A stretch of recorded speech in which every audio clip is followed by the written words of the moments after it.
topics and opinions expressed in the following show are solely those of the host and their guests and not those of W4CY Radio, its employees, or affiliates. We make no recommendations or endorsements for radio show programs, services, or products mentioned on air or on our web. No liability, explicit or implied, shall be extended to W4CY Radio or its employees or affiliates. Any questions or comments should be directed to those show hosts. Thank you for choosing W4CY Radio.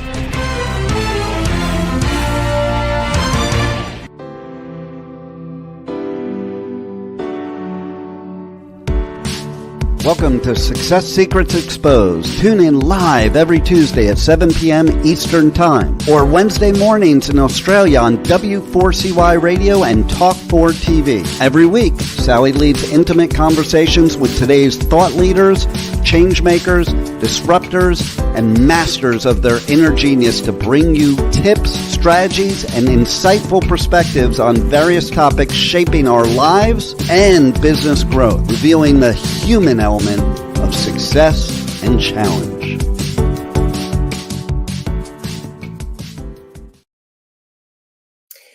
Good day, good morning, and welcome to you all to another episode of Success Secrets Exposed, where we do explore stories and legacies of incredible people.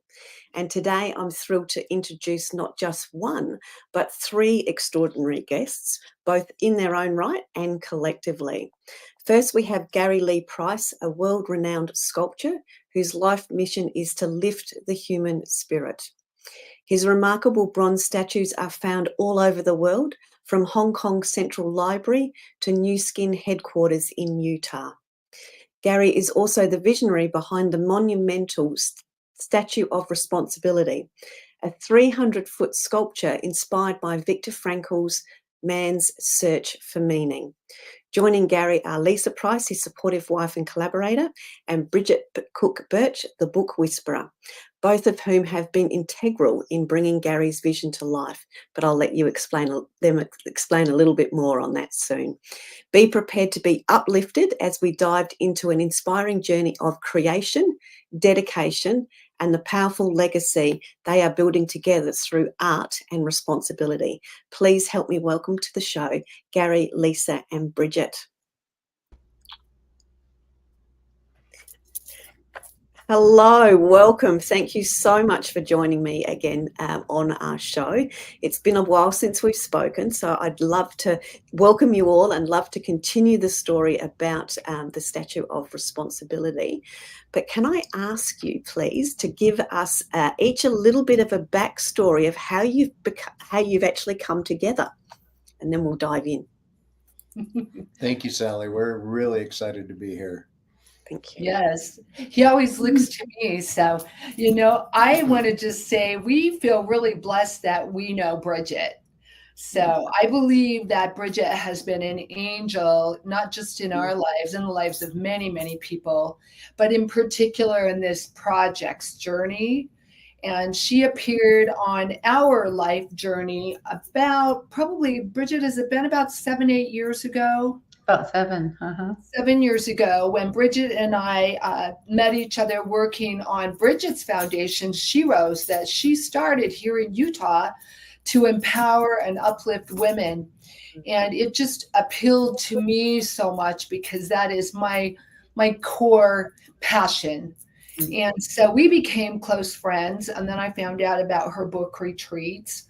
And she ended up inviting Gary and I to one of those. And Gary's book had been begun years ago with another co-author many years ago, and then put on the shelf for a period of years until that weekend, that magical weekend, when Bridget heard the story and said, I'm in. So you take it from there, Bridget. You know the rest. Well, and Sally, what's so wonderful was to see these two together. There's an incredible chemistry and synergy, and they're incredibly contagious. So as we like each other. We like each other. It's pretty phenomenal. But it's also wonderful to see, how they support one another and in their passions and their dreams. And when I heard Gary's story, but also Leesa's integral story of when she heard about this monument, and it was something at a period of time that Gary kept on the down low, and Leesa said, this isn't just a monument, this is a movement. Mm, She became the wind beneath Gary's wings, and so integral in this process. And I already loved Leesa, but I fell in love with her and her support for him and this entire story. I'm like, this has to be told. It's such a compelling story. So. yeah. Yeah, I totally agree with the magic and the chemistry and the captivation. That's been my experience of sharing brief time with both Gary and Leesa, and hearing about the story and how that all came about. So, can you flesh out that a little bit, Gary, as to this vision and how it was how it came about for you, and how all these dots have started to connect and the magic started to happen? Absolutely. And I'm going to give you just a quick little preview of what we created. That is the inside scoop, the entire story of the Statue of Responsibility, including my visit to Vienna and meeting Mrs. Frankl in Austria. That was the winter. That happened in 2004. Stephen Covey had come to me earlier and said, Gary, Dr. Frankl just passed away. He passed away in 97, and he told me that Dr. Frankl had this vision, this idea, this incredible, I do call it a vision because it's to bookend the East Coast of the United States with the West Coast. Idea with bookending a Statue of Liberty with a Statue of Responsibility, I just fell in love with that concept, and I thought, a man of such vision to be able to do that. So Dr. Covey asked me to put a design to Viktor's idea. I did. We fly to Vienna. Mrs. Frankl gives her stamp of approval on it. She is the only one in the world that had that authority to do so, her husband passing away. And so the rest, as we say, is history, and it's been an incredible journey and a ride. Yeah, absolutely. Bridget, I can see you smiling. Do you want to add anything to that? Well, we always say you have to get the book. Yes, I will say, when Gary had this situation where he got to meet Dr. Frankl's wife, and she's also a doctor, another Dr. Frankl, and he says, stamp of approval, but there was such a beautiful ongoing story behind that Gary had no idea that when Viktor came out of, he was in more than 3 or 4 concentration camps, and he was finally released. And as he was headed home and he's walking through an open air bazaar, he saw this bust of a suffering man, is what he called it. And it was a man just waist up, and he's naked, and he's holding his hands out in supplication as fires are consuming him. And it moved Viktor, and he put it on layaway until he could afford it. And he had a little special shelf that Gary would tell you all about in his study. And so when Ellie saw this monument that Gary had created of one hand reaching down to lift another, and she said, "You have answered my husband's question," because he would always say, "Who will be the one reaching down?" And so Gary had no idea this backstory, this impetus that Dr. Frankl had for so long. And here's this visualization that Gary had come up with because of his own story and because of wanting to show the struggle, but also the salvation of one human lifting another, and how he drew that together, and it culminated in this magical moment in Dr. Frankl's study. And it's just one of my favorite, one tiny part of my favorite story in the whole book. There's just so many, but that one to me is incredibly magical, and it just shows the synchronicities. Yes, Like, right. There's so many of those in life, and here you expose all these success secrets. And I think one of these gets to be that, number one, none of us are in accident. But number two, if we care to take a look at all these incredible synchronicities and the threads of our story and where we determine our own destiny, also the choices that we make, we're watched over, we're brought together at certain times. And it all has to do with our choices and the energy that we put out. But wow, when we answer the call, that's when extraordinary things happen. Yeah, absolutely. Beautiful, Bridget. Well said. I'm going to give you a real quick sneak preview of, if you can see that. Yeah, Lisa, can you hold that up just for right? me, probably. And then scoot it the other way. Yeah, beautiful. You got to scoot it. Oh, there you go. There we go. It's hard to see behind the book. There we go. Now you can see that suffering man. Yeah. Yeah, that was the clincher there. And of course, Viktor always asking, where's the hand reaching down? I bring a sculpture that depicts a hand reaching down and a hand reaching up. That was Mrs. Frankl's verification that somehow through the ethers, and so beautifully, as you said, Bridget, about energy, that we were able to coincide and create something that answered that question. And to me, it was a very simple deduction that, well, how do you depict responsibility? Yeah. And to me, everything boils down to relationships and our interconnection with each other. And when you do that, that is, you can't mistake what that means. And being a figurative sculptor for, well, it's been 45 years now, but back then it was, I don't know, maybe 30 years. I wanted to depict something that really people could relate to and instantly know, okay, that depicts our connection and our responsibility to each other. Yeah. And you've had a lot of your sculptures and a lot of the work that you've done have had the emphasis around the hands, and this bringing together, this collective lifting up and helping hand scenario is obviously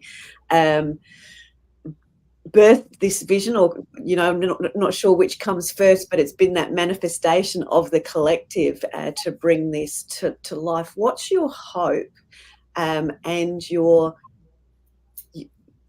legacy from this as it relates to the world? Let's go big or go home. What's the legacy that you're hoping to leave for the world with this? As a sculptor, and I have to preclude this by saying that I've never really thought about legacy. I mean, it's a beautiful word and it's something that happens, but my focus has been to just create. I'm a worker. I'm in the trenches. I just love doing physical things, and that's one reason why sculpture resonates so well with me. That being tactile and moving this clay and creating some three-dimensional form that people can relate to, and so it's never been about legacy. That's a what would you call it? A byproduct, perhaps, of what we're doing, but I would hope that, and as you mentioned, Sally, I've done a lot of sculptures that depict hands, and the main one was called The Ascent. They rise highest who lift as they go. It's two Native Americans climbing up a precipice, and they're helping each other out, right? They have that hand clasp. It's a very vertical piece, as is the Statue of Responsibility. So my prayer is that this life given to me on this beautiful planet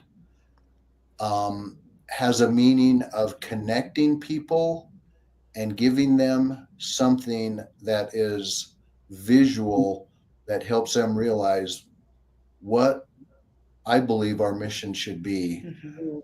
And that is that we are connected, we're responsible for each other, and we get to do something about that. It's not just an ethereal thought. It's real. What would you say, sweetie? I love the phrase inspire, not require.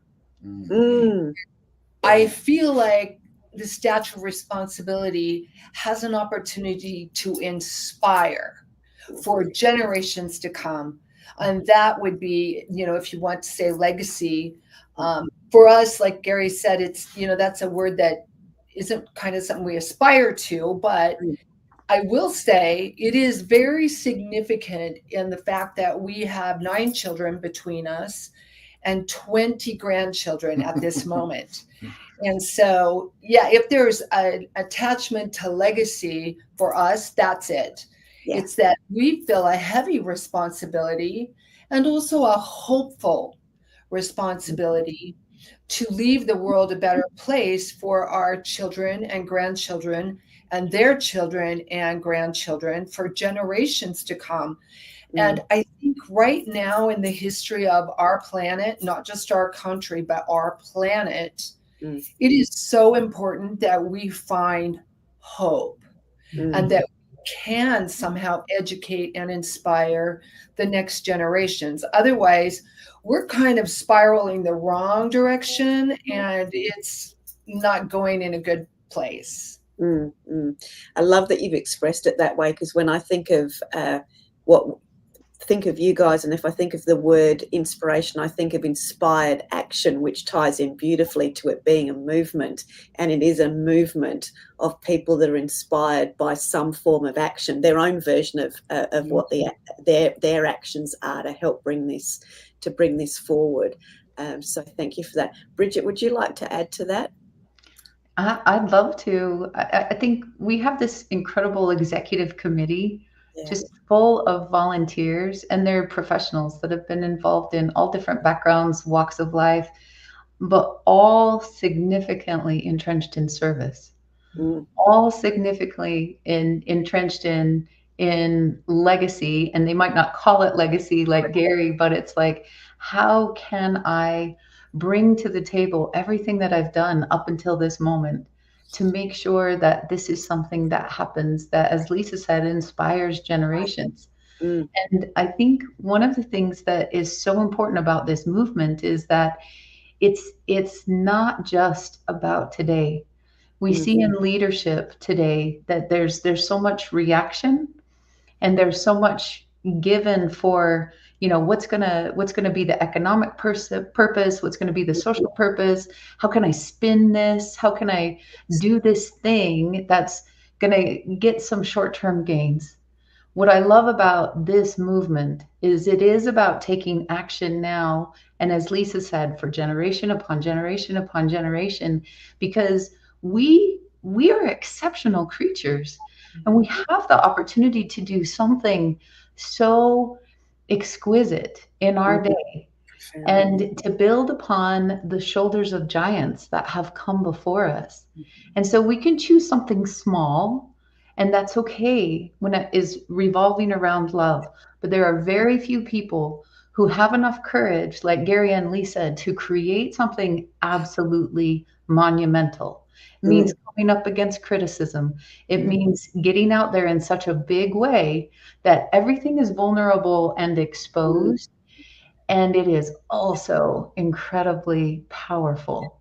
And so I see this like movement forming behind these two, because there are other people on the planet who are saying, I'm really tired of this tearing down. I feel like we have so much more to offer each other. I want something better for that child and that child's child as well. And so, you can tell we're all very passionate about this, because it's time. We've had a period of breaking each other down, but it is time to build each other up and to lift. That is, Bridget, that is a perfect segue. You're speaking of power and time. Another Victor Hugo, author of Les Miserables and Hunchback of Notre Dame, and that, he said, oh my gosh, this quote is so good. Nothing is more powerful than an idea whose time has come. I mean, you talk about everything lining up, the stars lining up, the energy lining up. It's time for this. It is. Yeah, beautiful. Can you elaborate on that? Because I think that too is part of the inspiration, is how all of those things have come about and have lined up, and how that momentum's building. Can you share some of that stuff with us? I will share this point, and then it's called The Perfect Storm. So I'm an impatient person. I want things to happen quickly. And when I have an idea or a vision, I can control what's going on. I grab my clay and man, I can look at reference material. I can have a great model. I can just go for it, and I can create it quite quickly. Being an impatient person, I wanted this to already be done, long time ago. Kindred spirits on that one. But it's been this roller coaster on some levels, and I'm looking at our planet right now and where we're at right now. My goodness, you talk about the perfect storm and what is needed. Yeah. And you look at the Statue of Liberty, you look at Bartholdi's statue, and man, talk about the perfect timing for that. Here all these immigrants are coming into our country, and they're seeing this beautiful lady there holding this torch of freedom. I mean, talk about how inspirational that was for them. And look at the inspiration that it's brought since 1886 when it was developed. And so, that's my input on that part. Yeah. And, I would say, as for what's happening and some of the inside scoop, I'm going to tie two things together. Number one, I want to come back to this incredible book and Bridget's ability to bring this story to life, and the tie-in that Viktor Frankl had his own Holocaust prison camp, if you will. And for the listeners that don't know Gary's life story, here's a teaser. As a 6-year-old, innocent little 6-year-old, Gary witnessed the murder-suicide of his mom and stepfather on a military base in Germany. And after that was shipped to the States, and within about a week found himself in Montpelier, Idaho in first grade with these visions of this horrific experience that, two things there I want to add. One, another big thank you to Bridget for so gracefully and beautifully helping us navigate that. And we did that. We birthed this book during COVID. One day we said, hey, we're bored out of our tree. Let's pull that book out and get it done. And it was a journey. But I bring that up because after Gary's shipped to Montpelier, he then is put into a home where he's abused in every way imaginable for the next 7 years. And so for this man to turn into someone whose mantra is lifting the human spirit, his was literally all but decimated and just destroyed by the abuse, which Bridget so tastefully, but also painfully describes in the book, for Gary to have his prison camp, if you will. So I don't think it's an accident that it went from Viktor Frankl to Gary Price and now the world. And then to that, I want to add the timing piece and draw that together that, we've, as Gary mentioned, had this roller coaster, but hindsight is always 2020. And we look back at all those dots that we've been, creating all along. And right now in the last, I would say even in the last 3 months, we have had more progress and traction than we have in all of these years together. And there are some things we're not at liberty to talk about, but we have had, really significant, very well recognized names that if I were to mention, everyone would know, reach out to us. And say, hey, it's time and we need to make this happen. And what can we do to help? As well as locations. So I'm sure some don't know, but we've spent many, many years trying to put this in San Diego, where Ellie Frankl told Gary that day in Vienna that Viktor would have wanted that. So that would be our dream, to have it in San Diego. But California is a challenging situation these days. So that's an understatement. So we're not sure if that's where it's going to be. In the meantime, Utah's governor has reached out to us and said, hey, we want to bring it back to Utah, which actually, as recognized by the Utah legislature, Utah is officially the birthplace of the statue. So it's appropriate. And Utah, no accident, happens to be a very responsible state. It's the only state in our entire nation that has a balanced budget, believe it or not, and several other reasons why it makes sense if it does end up here in Utah that it would have a good home here. So we're making great efforts and traction and leaps towards what this will be.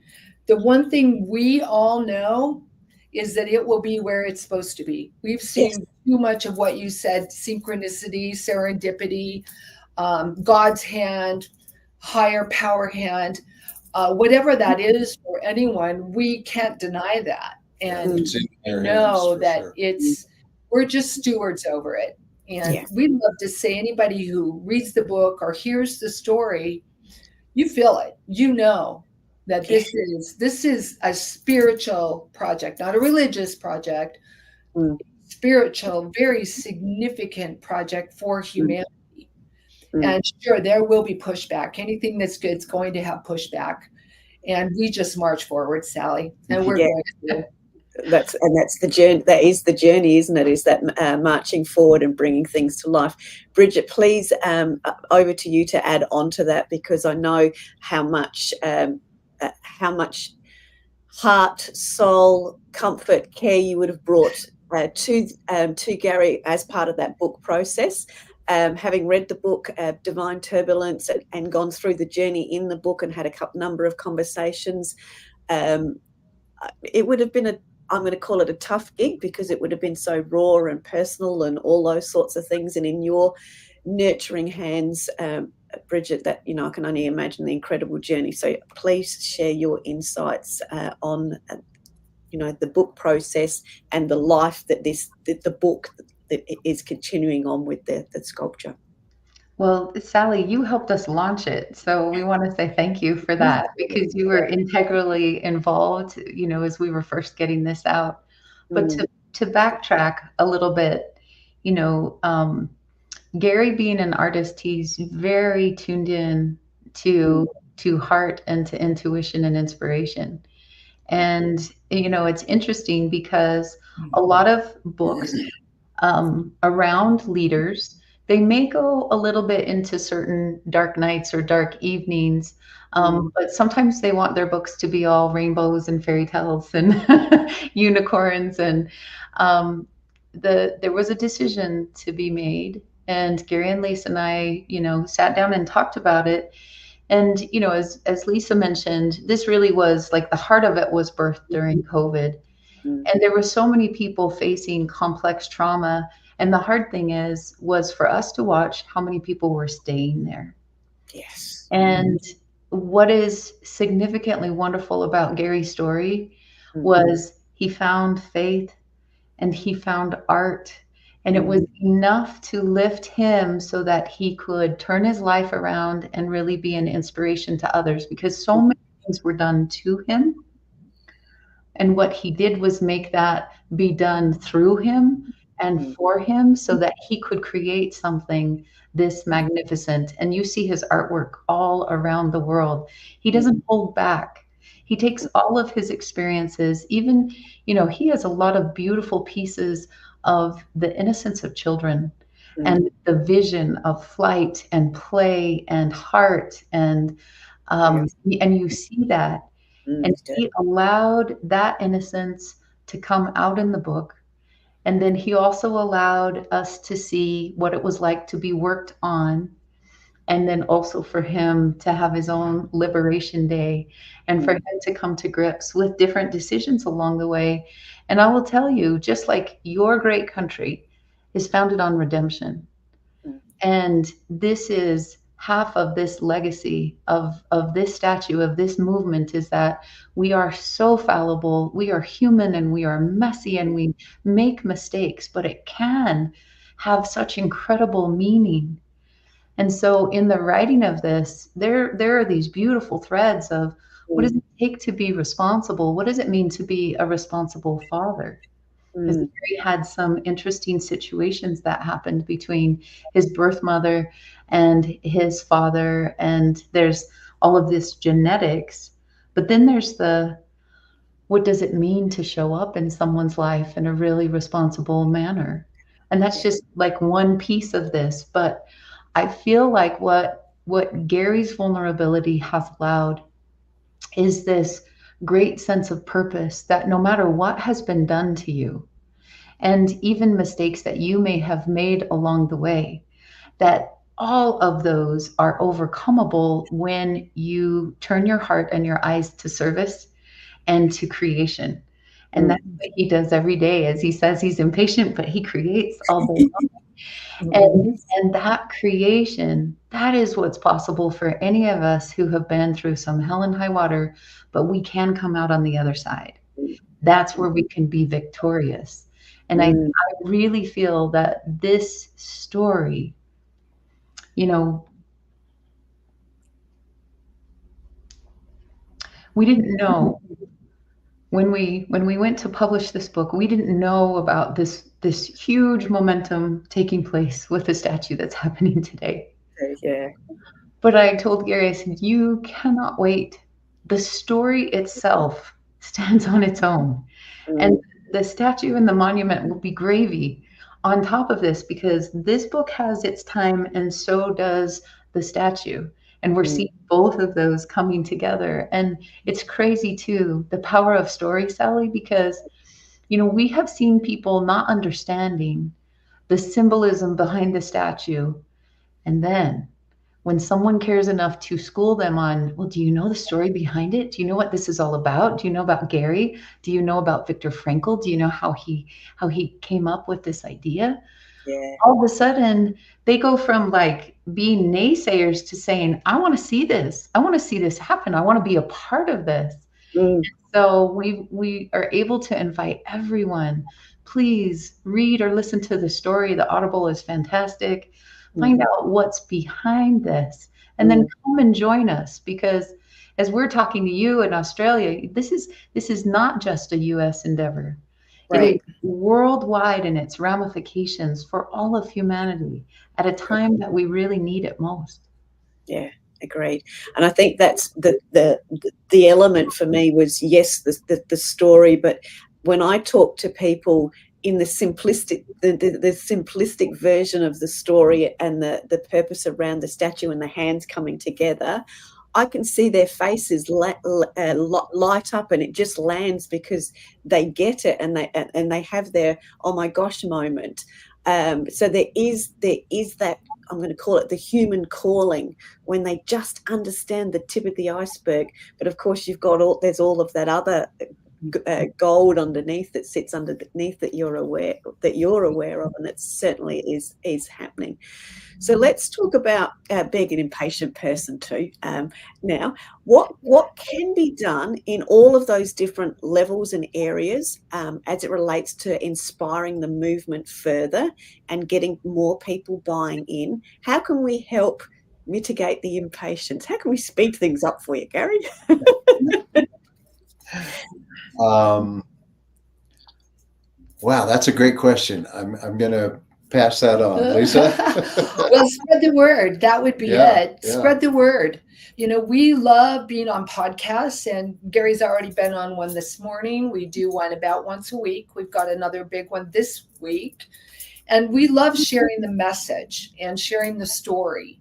So we love getting the message out. That's one way. And then go do it yourself. Go talk about it, because once you hear the story, it's your story. It's your story now, Sally. That's why you reached out again and said, hey, and we want that to be that way. We encourage people to own it themselves and go make a difference. So right now, our team, we do have a wonderful team. Bridget referred to that earlier, but they are just finalizing some of the steps as we move into the fundraising part of building the statue.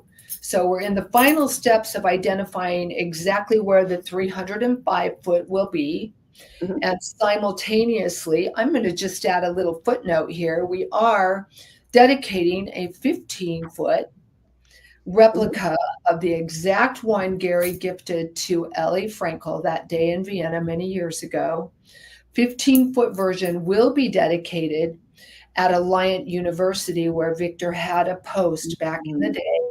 very likely the very university, very first place he ever talked and spoke about a potential statue of responsibility. So that will be happening in the next few months. And that will be a really key piece of this entire puzzle. Absolutely. Allow people to have their name on that particular piece as donors. So as people reach out to us and say, hey, I want my name on that, our team is right now setting up that information. So they can reach out to us at statueofresponsibility.org or weown.com as well. But we are a 501c3, fully approved. And we do have a way to have people make donations now. And I really think that's the next thing that's coming, is just the fundraising, where that 305 is going to be. And then also know that there will be other opportunities right here in Utah. We plan on using the Statue of Responsibility, the state of Utah's 250 committee, which is for America's 250 celebration. It will be our country's 250th birthday on July 4th, 2026. So we're putting a 20-foot replica at the Salt Lake International Airport. And that's going to be a calling card from 2026. And then, of course, the Olympics are coming to Utah. So if we end up here, we've got a great, wonderful place for it. We're also working on putting one at LAX for the 2028 Olympics, and several other airports across the nation, and then satellite statues around the world. Before COVID, we had 7 countries that had reached out to us actually asking to have one. And of course, our answer is yes, but we want to get one started here in America, the 305 first, which could happen very, very quickly now. So donate, be a part of it, get your name on it, and then go share it. Share it with people. And what's wonderful is that there's a potential for people to be legacy donors, to be part of something. Like, imagine if you could have been part of the Statue of Liberty and been one of those founding members that made history for all these many years. And that's what's available now. But what I think is beautiful too is Lady Liberty was also funded by the people, street sweepers and school children and others. So little bits make a huge difference, and large bits, thank you very much, that will also help too. So no one gets left out. Anyone that wants to be a part of this could be a part of this. And the spreading of the message is really paramount. So we love anyone to share this story. And Sally, you've just been phenomenal. Thank you for having us. Yes.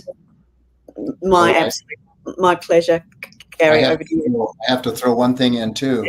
The original name for the Statue of Liberty is Liberty Enlightening the World. Oh, wow. Bartoli, right at the beginning, realized what an impact and how influential this thing could be. And so that's why we say it's not just a monument, it's a movement. You know, we will have one in Australia. We'll have one in Israel. We'll have one everywhere, so that because people are visual. Yes. And what they see visually affects them. Our environment, the trees we plant, the flowers, the shrubs, how we decorate our home, that all has an influence on our beautiful little brains. Yes. So we want these everywhere, and that will happen. Beautiful. Thank you. And I think for me that is it's the sharing of that story. As you said, I've got a great story to share when I talk about it, and I have the opportunity to own that and share that message in my version of that. And it's all those little stories, that story behind the story that's shared with somebody else and somebody else told it, is where the magic happens, because that's where the collective comes from. That's where all of the energy comes from, and that's where all of the opportunities come from. So I certainly encourage everybody to share and spread the message as much as possible. Obviously, you can jump on the book, The Divine Turbulence, read that, listen to that, get the real story behind the story, and then continue on with the story of where this journey is now leading and the progression that's occurring as well. I had a really good question and I've just got too excited and I've just lost it. And I will say all the proceeds of the book go to the Statue of Responsibility. Yes. So thank you for mentioning that. So looking back now, it's going to be a bit of a deep one. This is something a bit perky. Looking back now from when you started writing the book, which in itself was a journey of self-discovery and healing and all those other great things, to where you are now, in a couple of words, Gary, how would you describe that, that journey? Because I know it's been a longer one, but there's been so much happening. What does that journey mean to you in a few words? It means to me the persistence. I have to sum it up in the word persistence, in that whenever we're on an incredible journey, something that is going to be epic and really have a huge influence, that's what it takes. We just have to stick with it. I believe it was Wolfgang Goethe who said, "Dream no small dreams, for small dreams have no power or influence on humanity." And so when we have something like that, we just keep going, and we don't give up. We conquer the foes. We stay with it. We stick with it. And Leesa, for you, with you driving more, I'm going to say the movement side of it, so the energy side of it, and bringing it all together, what would those words be for you? I love his persistence comment, because that's part of it. But I'm going to add this thought. I love the idea that if you can accomplish your dream in your lifetime, it's not big enough. So dream big. Dream big, and dream bigger than you've ever even imagined, because I believe most of us have no idea what we're really capable of. I would never have dreamed this little girl from Benjamin, Utah would be doing what I'm doing and talking to the people I talk to every day, and just the journey that we're on. And we're just ordinary people. We're Gary and Leesa, Idaho and Benjamin. That's what we nickname each other.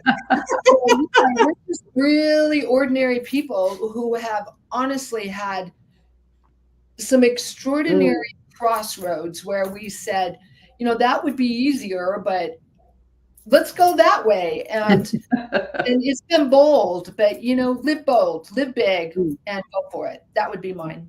Beautiful. Yeah, well said. And Bridget, for you?